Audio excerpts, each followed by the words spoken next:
50e jour de guerre au Proche-Orient et deuxième jour de la trêve humanitaire.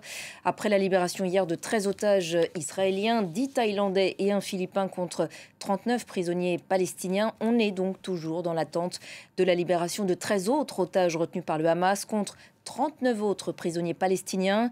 Toujours donc selon ce même ratio d'un otage pour 3 prisonniers. On en parle avec Cyril Payen. Cyril, contrairement à la séquence d'hier où le timing avait été plus ou moins respecté, cette fois les choses semblent avoir beaucoup plus de retard.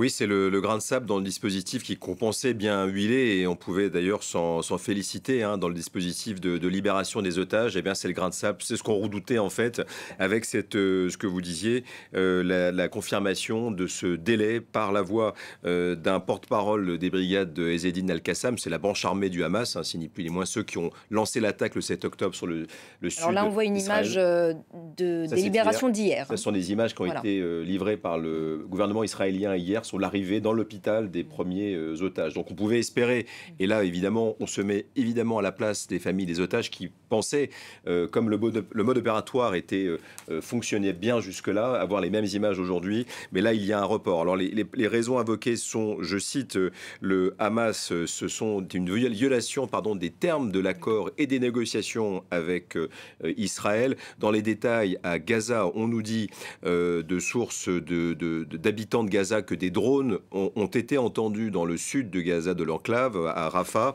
que des pêcheurs, information à prendre au conditionnel, des pêcheurs gazaouis auraient été pris pour cible de tirs israéliens. Ça, c'est pas du tout confirmé ni du côté israélien ni du Hamas, mais du côté du Hamas, on laisse entendre aussi qu'il y a un autre problème qui est une violation, selon eux, des termes de l'accord passé avec les Israéliens. C'est la nature des prisonniers palestiniens qui ont commencé eux aussi à être libérés hier, on l'a vu, en l'échange de la libération des otages israéliens. Eh bien, il y avait des normes d'ancienneté, de longévité, de peine qui devaient être respectées, qui ne l'ont pas été selon le Hamas. La question aujourd'hui, c'est c'est déjà la soirée à Gaza. Est-ce que les conditions logistiques aussi sont bonnes pour libérer dans la nuit des otages? C'est difficile à dire. De sources diplomatiques, on laisse entendre que ce report pourrait durer un peu, qui est aussi une manière, parce qu'on est encore dans des négociations, de tester un peu les nerfs des négociateurs israéliens.